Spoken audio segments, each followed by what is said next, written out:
Is a throat cut deep. Yes, the lies the laid beneath the sky. The clamor so loud for the reply. Ferocity, brutality, and atrocity. Is this the vanity that you call humanity?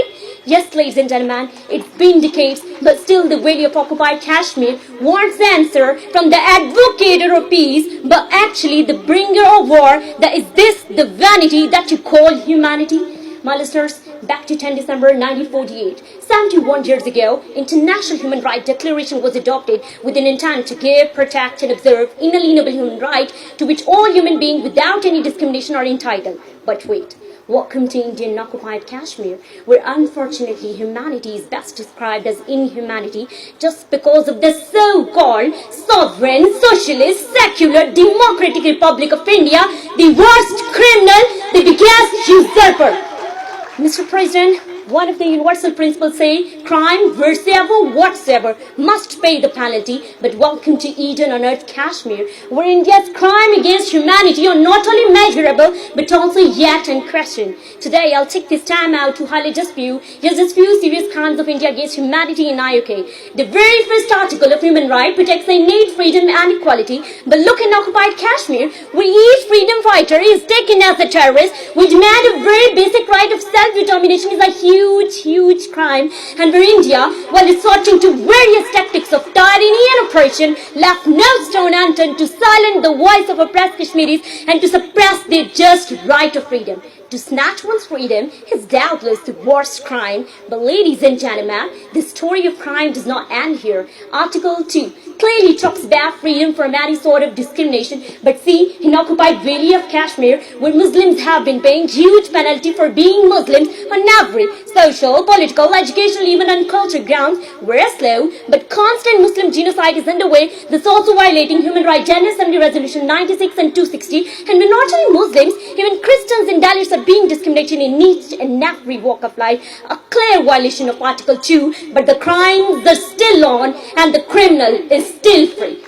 Article 3 saves the right of life, liberty and personal security, but come and see in my poor Kashmir, where blood of Kashmiris is so cheap, where extrajudicial killing and enforced disappearances are the order of the day, where freedom of speech is banned, but raids and lootings by Indian army are common, where innocents are being assaulted, molested and tortured on daily basis just to subdue their revolt against brutal Indian army. Respected audience, the hours and hours will be passed, but India's crime against humanity and killing human bodies everywhere, human pets everywhere, people dividing their bloodlines. Sons, orphans, and daughters waiting for their fathers forever. People of Kashmir dying and the children of Kashmir crying.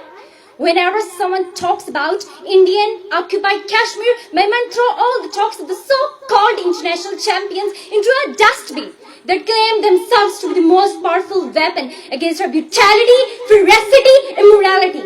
India's crimes against humanity are reported by more than dozens of international organizations, including the extrajudicial killing, torture, rape, murder, disappearances, long detention without charge, the trial and the destruction of the properties. Indian security forces are burning the houses of the Eastern Kashmiris with the explosive materials. Prolonged, sensitive and the merciless beating to the sensitive parts of the body during the COSAs, which is the clear evidence of the India's crimes against the humanity into the Indian occupied Kashmir. Kashmir media reports stating that India is using the chemical weapons in the grab of the curtain and search to hide its crimes from the international community. India's threat to the humanity with the rise of the Hindu nationalist Bharatiya Janata Party has deeply violated its Muslim minority. Indian security forces, including the Indian Army, CRPF and BSF have been accused and held accountable for committing the swear crimes against the humanity into the Indian occupied Kashmir. Research scholar Muzammil Haq stated that India is committing the genocides of the Kashmiri Muslims to quell their uprising. Seema Kasmier says that it is used as a weapon of the war by the state. 2010 US State Department stated that India has carried out the extrajudicial killing of the suspected insurgents in the Kashmiri civilians. These atrocities, these ferocities, the genocides, persecution, executions, operations, repressions and aggressions carried out by the Indian security forces and the butcher of the Gujarat Narendra Modi are converting this beautiful land into the hell. Religious freedom violation has greatly increased in the Indian occupied Kashmir, but the international ambassadors of the religious freedom are silent. World has considered the 20th century the bloodiest period of the global history. One of the examples of the bloodiest part of the earth is the Kashmir. About half of the million soldiers stationed here in the now Kashmir is reaching to its violent tipping point. The 2018 has been deadliest in decades for the occupied Kashmir, with every carrying one is claiming about the 600 lives. The death toll include the 250 freedom fighters and the 150 civilians. The matriarch by the occupation forces, including the 6-month pregnant lady in the Kakapura, the person with the intellectual ability, school-going girls, college students, farmers, laborers, professors. It is shocking. About 21 people are killed in the Indian-occupied Kashmir during the first month of the 2019. Ladies and gentlemen, the use of the pellet gun was banned in the Spanish region of the Catalonia in 2014 after the 7 people were blinded by their use in the Barcelona. But